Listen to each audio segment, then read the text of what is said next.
1 ডিসেম্বৰৰ পৰা আৰম্ভ হ'ব চৰকাৰী ই-ৰিক্সা আৰু মপেড স্কুটিৰ আবেদন।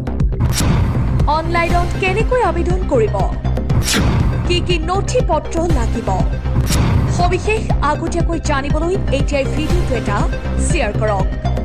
আসাম লিংগুইষ্টিক মাইনৰিটি ডেভেলপমেণ্ট বৰ্ডৰ তৰফৰ পৰা 1 ডিচেম্বৰৰ পৰা আবেদন বিচাৰিছে। প্ৰথমতে জানি লওক কেনেকৈ আবেদন কৰিব। আবেদনৰ বাবে এইকেইটা পদ্ধতি অৱলম্বন কৰিব লাগিব। নম্বৰ 1, প্ৰথমতে গুগলত সাৰ্চ কৰিব লাগিব www.linguisticminorities.com। আৰু 2 দিন পিছত মানে ডিসেম্বৰৰ 1 তাৰিখৰ পৰা ই-ৰিক্সাৰ ৰেজিষ্ট্ৰেচন অনলাইন ৰেজিষ্ট্ৰেচন আৰম্ভ হ'ব। আৰু যেনে যোৱা বছৰো আমি Assam linguistic minority development board government of আসামৰ আণ্ডাৰত আমি ই-ৰিক্সা দিছিলোঁ। এই বছৰ আমি প্ৰথমতে ফৰ্ম বনাইছিলোঁ এই কাৰণে যে এটা পাব্লিচিটি হ'ব, মানুহে গম পাব বুলি। তো বিভিন্ন জেগাত এতিয়া মানুহ গম পাই গৈছে। বহুত হাজাৰ হাজাৰ মানুহে আমাক আগবাঢ়ি আহিছে, তেওঁলোকে এতিয়া অনলাইনত ৰেজিষ্ট্ৰেচনত এপ্লাই কৰাৰ কাৰণে। তো অনলাইন ৰেজিষ্ট্ৰেচন ডিচেম্বৰৰ 1 তাৰিখৰ পৰা ডিচেম্বৰৰ 30 তাৰিখলৈকে ৰেজিষ্ট্ৰেচন হ'ব। আৰু অনলাইন ৰেজিষ্ট্ৰেচন মনত ৰাখিব, আপোনালোকে কৰিব লাগিব www.linguisticminority.in কৰিব লাগিব।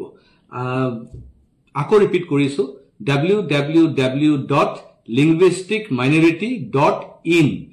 এই যেতিয়া আপুনি সাইটত গৈ পেলাই খুলিব, খুব ইজিলি আপোনাৰ খোলা যাব আৰু বহুত কমপ্লিকেটেড নহয় আপোনাৰ মানে কি বুলি কয় এপ্লিকেশন ফৰ্মটো। আপোনালোকে মোবাইলতো খুলিব পাৰে বা যিকোনো কম্পিউটাৰ কিয়স্কত খুলিব পাৰে। নিজৰ কম্পিউটাৰত খুলিলে ভাল, যে আপোনাৰ তেতিয়া পইচা খৰচ নাযায়, কাৰণ কিয়স্কত গ'লে হয়তো এটা কিয়স্কৰ যিসকল চলাই তেওঁলোকে এটা সৰু এমাউণ্ট ল'ব পাৰে। কিন্তু আমি প্ৰিফাৰ কৰিম যে আপোনালোকে মোবাইলত খুলিব।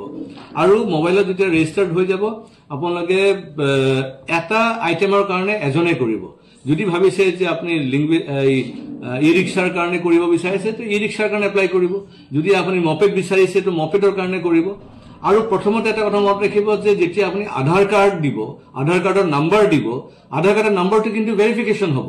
সেইকাৰণে এটা আধাৰ কাৰ্ডত এজনে মানে এপ্লাই কৰিব পাৰিব।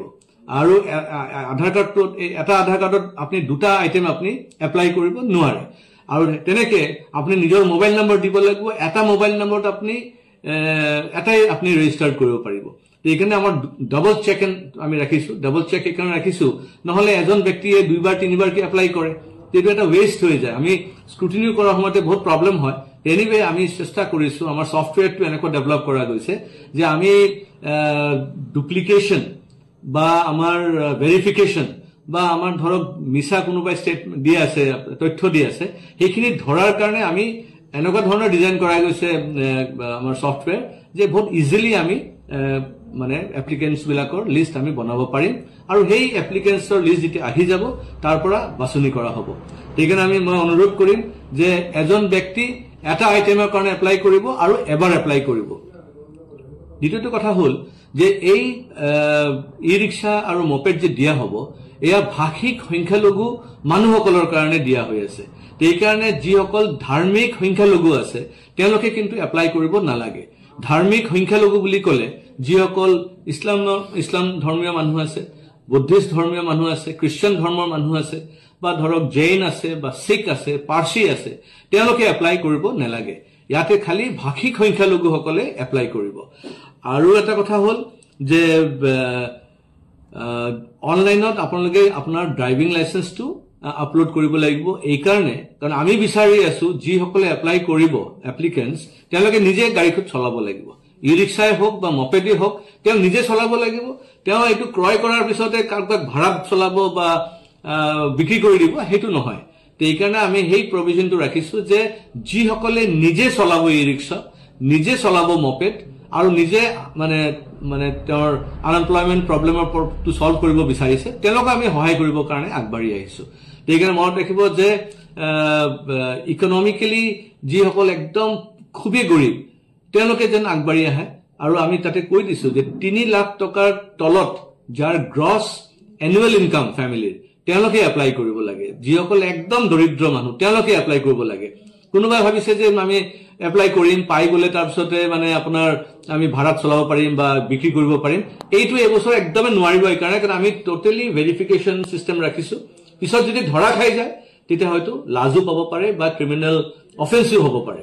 সেইকাৰণে মই অনুৰোধ কৰিম যে আপোনালোকে সমাজ ব্যৱস্থাটো আৰু ভাল কৰিবৰ কাৰণে, যিসকল নিবনুৱা সমস্যাত ভুগি আছে তেওঁলোকৰ সহায় কৰিবৰ কাৰণে প্ৰকৃত যিসকল দুখীয়া তেওঁলোকে যেন এপ্লাই কৰে, আৰু যিসকলে হয়তো বেলেগ কাম কৰি খাব পাৰিব তেতিয়াহ'লে তেওঁলোকে এপ্লাই কৰিব নালাগে। মই আশা কৰিছো যে এই মিছনটো আমাৰ ছাকচেছফুল হ'ব। 1 ডিচেম্বৰৰ পৰা আকৌ কৈ আছো যে অনলাইন ৰেজিষ্ট্ৰেশ্যন আৰম্ভ হ'ব আৰু 30 ডিচেম্বৰত শেষ হৈ যাব, আৰু তাৰ পিছতে আমাৰ বাছনি আৰম্ভ হ'ব। ধন্যবাদ।